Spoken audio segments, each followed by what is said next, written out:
সন্ত ৰামপাল গুমাজৰ এজন শিষ্য তেখেতে সন্ত ৰামপাল মহাৰাজৰ পৰা তেখেতে নাম দীক্ষা লোৱাৰ পিছতে সম্পূৰ্ণৰূপে কেঞ্চাৰ ৰোগৰ পৰা পৰিত্ৰাণ পালে গতিকে বিভিন্ন আমি ছ'চিয়েল মিডিয়াত প্ৰায় দেখোঁ যে সন্ত ৰামপাল মহাৰাজৰ পৰা নাম দীক্ষা লোৱাৰ পিছতে বিভিন্ন সাধকে লাভ পায় ঠিক সেইদৰে হোজাই জিলাৰ অন্তৰ্গত এই চন্দ্ৰভান নামৰ এই ভকতজনে এই বৃদ্ধ বয়োজ্যেষ্ঠ ব্যক্তিজনেও তেখেতৰ পৰা নাম দীক্ষা লৈ আৰোগ্য লাভ কৰিলে গতিকে আমি এছ নিউজৰ তৰফৰ পৰা সকলো দৰ্শককে নমস্কাৰ জনাইছোঁ আৰু আপোনালোকক অনুৰোধ জনাইছোঁ আপোনালোকেও যদি সন্ত ৰামপাল গুমাজৰ জ্ঞান বুজি তেখেতৰ পৰা নাম দীক্ষা ল'ব পাৰে নিশ্চয় আপোনালোকৰ তেনেকুৱা যদি কেনেকুৱা মাৰাত্মক ৰোগৰ আক্ৰান্ত হৈ আছে কোনো লোকে বা আপোনালোকৰ দাঁতি কাষৰীয়া কোনো লোকে নিশ্চয় আৰোগ্য লাভ কৰিবলৈ সক্ষম হ'ব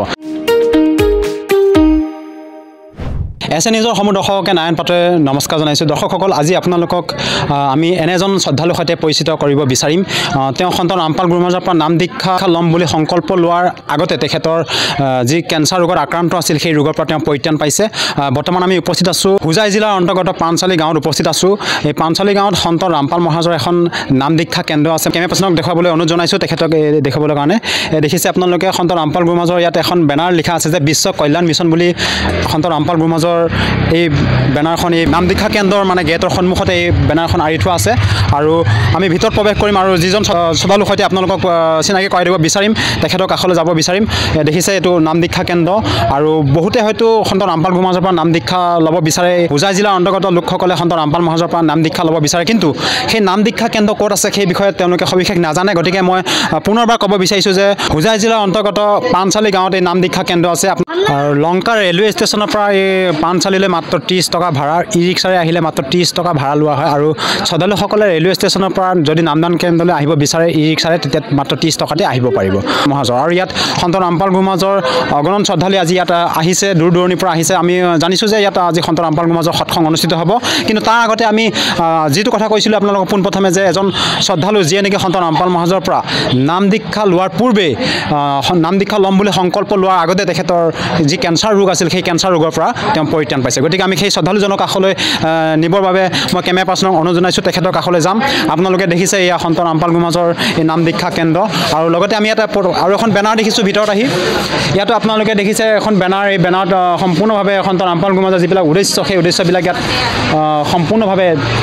দেখুৱাবলৈ প্ৰয়াস কৰিছে আৰু প্ৰণামস্থলী ইয়াত শ্ৰদ্ধালুসকলে আহি ইয়াত প্ৰণাম কৰে প্ৰণামস্থলী সুন্দৰভাৱে ইয়াত দেখুৱাইছে এতিয়া আমি আপোনালোকক লৈ যাব বিচাৰিছোঁ আমাৰ সেই যিজন শ্ৰদ্ধালুৰ কথা আপোনালোকক পোনপ্ৰথমে কৈছিলোঁ সেই শ্ৰদ্ধালুজনৰ কাষলৈ নিবৰ বাবে মই কেমেৰা পাৰ্চনক অনুৰোধ জনাইছোঁ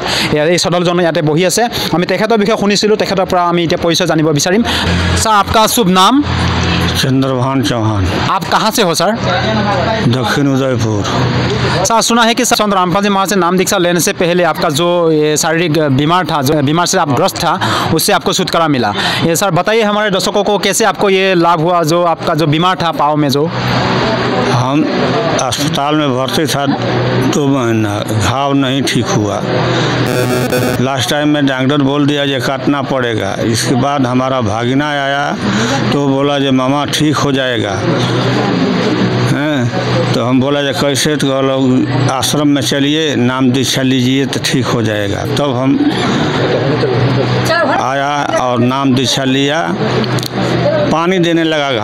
घाव ठू पानी देने लगा तब हम कबीर साहब के नाम से पट्टी बांधने के बाद बिहान भैले से जो है कि पानी बंद हो गया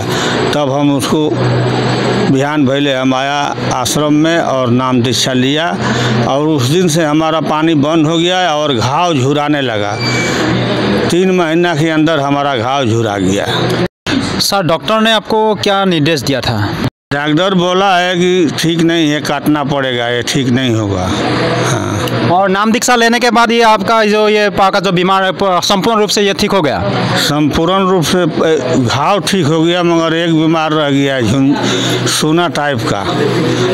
सुन रहता है झुनझुन करता है यही है अभी तक है এতিয়া আমি দেখাবলৈ প্ৰয়াস কৰিম কেমেৰা পাৰ্চন অনুৰোধ জনাইছোঁ তেখেতৰ যিখন ভৰি এখন দেখিছে আপোনালোকে এখন বাওঁ ভৰিখনত এই কেঞ্চাৰ ৰোগ আছিলে আৰু ডক্টৰৰ কাষলৈ গৈ তেখেতে 3 महीने तक চিকিৎসা কিয়া না 3 महीना नहीं 2 साल चिकित्सा 2 साल 2 বছৰ ধৰি তেখেতে চিকিৎসাধীন হৈ আছিল আৰু দেখুৱাবলৈ চেষ্টা কৰিছে এইখন বাওঁ ভৰি এই বাওঁ ভৰিখন 2 বছৰ ধৰি তেখেতে চিকিৎসা কৰি আছিল কিন্তু সেই পৰিত্ৰাণ পোৱা নাছিল ডক্টৰে সেই ভৰিখন কাটিব লগা পৰিস্থিতি হ'ব বুলি কৈছিল ডক্টৰে তাক পৰামৰ্শ দিছিল যে ভৰিখন কাটিব লগা হ'ব পাৰে আৰু সন্ত ৰামপাল গ্ৰুপ মঞ্চৰ পৰা নাম দীক্ষা ল'ম বুলি তেখেতে যেতিয়া সংকল্প ল'লে আৰু তেতিয়া তেখেতৰ পানী যি ওলাই থকা ভৰিখনৰ পৰা যি পানী অনবৰতে ওলাই আছিল সেই পানী ওলোৱাটো বন্ধ হৈছিল বুলি তেখেতে আমাক জানিব দিছে আৰু তেখেতে নাম দীক্ষা লোৱাৰ পিছত সম্পূৰ্ণভাৱে ভৰিখন ঠিক হোৱা বুলি তেখেতে মত ব্যক্ত কৰিছে আপোনালোকেও দেখিলে সম্পূৰ্ণ এতিয়া ভৰিখন শুকাই আছে ইয়াত কোনো ধৰণৰ পানী নিগৰি থকা নাই আৰু ইমানলৈকে তেখেতৰ এই চিন আছে বৰ্তমানলৈকে ইমানলৈকে তেখেতৰ ফাটি থকা অৱস্থাৰ পানী ওলাই থাকে গতিকে দৰ্শকসকল দেখিলে সন্ত ৰামপাল গ্ৰুপ মঞ্চৰ এজন শিষ্য তেখেতে সন্ত ৰামপাল মহাৰাজৰ পৰা তেখেতে নাম দীক্ষা লোৱাৰ পিছতে সম্পূৰ্ণৰূপে কেঞ্চাৰ ৰোগৰ পৰা পৰিত্ৰাণ পালে গতিকে বিভিন্ন আমি ছ'চিয়েল মিডিয়াত প্ৰায় দেখোঁ যে সন্ত ৰামপাল মহাৰাজৰ পৰা নাম দীক্ষা লোৱাৰ পিছতে বিভিন্ন সাধকে লাভ পায় ঠিক সেইদৰে হোজাই জিলাৰ অন্তৰ্গত এই চন্দ্ৰভান নামৰ এই ভকতজনে এই বৃদ্ধ বয়োজ্যেষ্ঠ ব্যক্তিজনেও তেখেতৰ পৰা নাম দীক্ষা লৈ আৰোগ্য লাভ কৰিলে গতিকে আমি এছ নিউজৰ তৰফৰ পৰা সকলো দৰ্শককে নমস্কাৰ জনাইছোঁ আৰু আপোনালোকক অনুৰোধ জনাইছোঁ আপোনালোকেও যদি সন্ত ৰামপাল গ্ৰুপ মঞ্চৰ জ্ঞান বুজি তেখেতৰ পৰা নাম দীক্ষা ল'ব পাৰে নিশ্চয় আপোনালোকৰ তেনেকুৱা যদি কেনেকুৱা মাৰাত্মক ৰোগত আক্ৰান্ত হৈ আছে কোনো লোকে বা আপোনালোকৰ দাঁতি কাষৰীয়া কোনো লোকে নিশ্চয় আৰোগ্য লাভ কৰিবলৈ সক্ষম হ'ব ধন্যবাদ থাকিল আমাৰ সৈতে জড়িত থাকিব